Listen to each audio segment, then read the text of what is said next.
Bonsoir Linda, ravi de vous retrouver. Bonsoir. Des cadeaux avant l'heure, Pascal m'a laissé 2 livres déjà, une BD, je vais tout savoir sur François Troukens. Vous allez bien? Comme ça, vous allez pouvoir me prêter l'autre, là, Ouais, voilà, exactement, on va les partager. Très bien, oui. Dites-moi, je vous sens un peu agacé là? Un petit peu énervé ce soir. Bon, il y a un truc qui m'agace, ça fait quelques jours quand même que ça dure. Je ne sais pas si vous l'avez remarqué, Mohamed, c'est cette mode des licornes. Ah oui. Il y en a partout, des licornes, sur les réseaux sociaux, hashtag licorne, je peux pas, j'ai licorne, qui a remplacé je peux pas, j'ai poney, qui lui-même avait remplacé je peux pas, j'ai piscine. La licorne est sur les peluches de nos enfants, sur nos pyjamas, sur nos porte-clés, sur les coques de nos téléphones. Elle est à la une des journaux, comme le magazine Stylist qui récemment présentait une comédienne américaine comme étant la licorne la plus drôle d'Hollywood. Non mais franchement, je ne comprends pas. Qu'est-ce que c'est que cette mode de licorne? Moi je sèche. J'ai l'impression d'avoir habité dans une grotte durant toute ma vie, d'avoir raté quelque chose que le monde entier sait. Tu sais, c'est un peu comme quand tu as passé ta soirée devant un documentaire kazakh diffusé sur Arte, alors que la France entière a suivi sur la première chaîne la dernière interview de Johnny Hallyday. Bref, je me sens seule au monde. Je me mets face à mon écran d'ordinateur pour en savoir plus, discrètement, je ne veux pas passer pour une ignare. Je tape licorne sur un moteur de recherche et à ma grande déception, je n'apprends rien. Enfin, presque rien.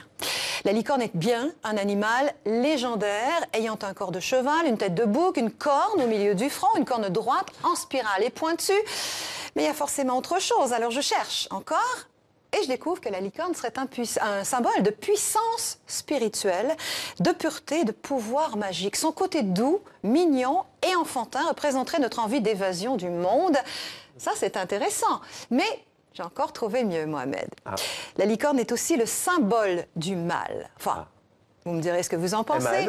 M.A.L. Au Moyen-Âge, les chasseurs de licornes du Moyen-Âge lui présentaient une jeune fille vierge pour l'attirer. On n'est pas loin. Sa corne incarnerait donc un phallus. La licorne, un symbole freudien, représenterait la dualité entre notre souhait, mesdames, de rester jeune et pure et belle, et celui d'être une femme à la sexualité bestiale. Faut que j'en parle à mon psy demain, Mohamed. Bref, parce que moi, je vois toujours pas le rapport là entre un sexe viril et les chaussons arc-en-ciel proposés sur Amazon. Alors je dis stop. Arrêtez là de mettre des licornes partout, s'il vous plaît, et pendant qu'on y est. Arrêtez avec les jeans troués sur les genoux, la barbe de 3 semaines et les tatouages sur tout le corps. Vous êtes tous pareils. Hein? La licorne, c'était bien au cinéma, c'était bien dans Moi, moche et méchant, c'était marrant 1 fois, 2 fois, mais pas plus. Hein? Répéter ce que dit le voisin, je peux pas, j'ai licorne, juste pour faire l'intéressant, c'est justement pas intéressant du tout. Ça ne sert à rien.